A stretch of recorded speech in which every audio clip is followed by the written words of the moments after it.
2 de octubre no se olvida. Uno de los eventos más impactantes e indignantes en la historia de México, que dejó en el país una cicatriz imborrable: la masacre de Tlatelolco.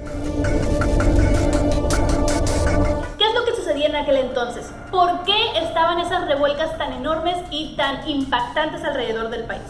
Eso es lo que sabremos hoy en este video en honor a todos los que murieron y fueron heridos durante el movimiento estudiantil de 1968. 1968. México será sede de los primeros Juegos Olímpicos en un país subdesarrollado y quiere demostrar al mundo que no se necesita ser potencia mundial para organizar un evento de esta magnitud. Sin embargo, la situación social dista mucho de ser tranquila. Como se nos ha dicho, ocurría entonces un movimiento estudiantil que ni siquiera comenzó en una universidad. Así es, ni la UNAM, ni el Politécnico u otra universidad mexicana iniciaron esta llama. El verdadero origen está en las escuelas preparatorias. Algo tan sencillo como un pleito por diferencias en un partido de fútbol, al cual la policía reaccionó de manera inapropiada y represiva, encendió una hoguera que no sería fácil de apagar. Estudiantes protestaron por aquí y por allá, pero la respuesta era la misma. Eran atacados por militares y sometidos por órdenes del entonces presidente Gustavo Díaz Ordaz. Lo llamaban fascista, opresor e incluso chango bocón, por llamarlo de una manera un poco bonita. Ustedes saben a qué me refiero.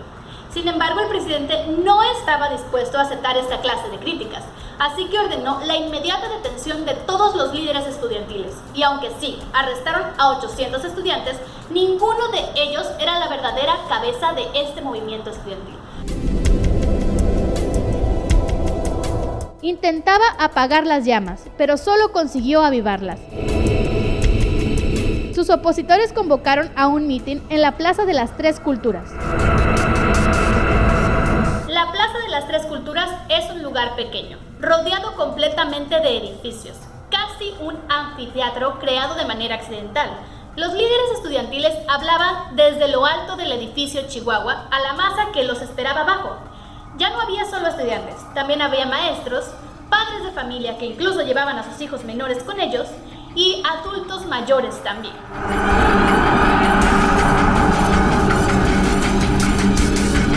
A lo lejos se alcanzó a ver una bengala, y segundos después, balas rasgaron el aire.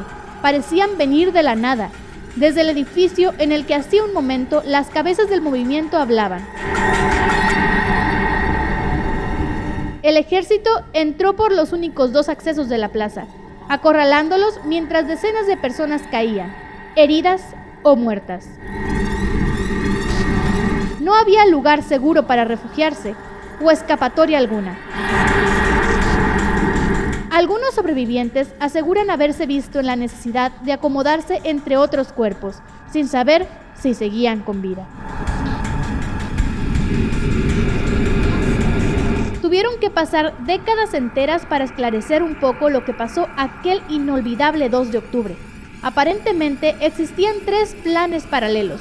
Un grupo de hombres vestidos de civil entraron al edificio Chihuahua con un guante blanco para distinguirse del resto.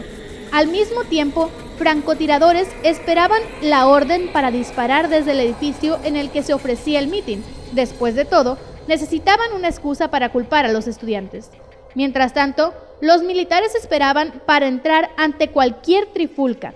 Se estima que la mayoría de ellos desconocía la existencia de los otros 2 planes, por lo que realmente creyeron que los disparos provenían de algún líder estudiantil. Cuando la bengala brilló en el cielo y se abrió el fuego, caían civiles y militares por igual. Las personas intentaron refugiarse en el edificio Chihuahua, donde los hombres de guante blanco los recibían y encarcelaban, según algunos testimonios, con tortura de por medio. Los líderes estudiantiles pasaron 3 años en la prisión de Lecumberri, a consecuencia ¿de qué? Aún no se sabe.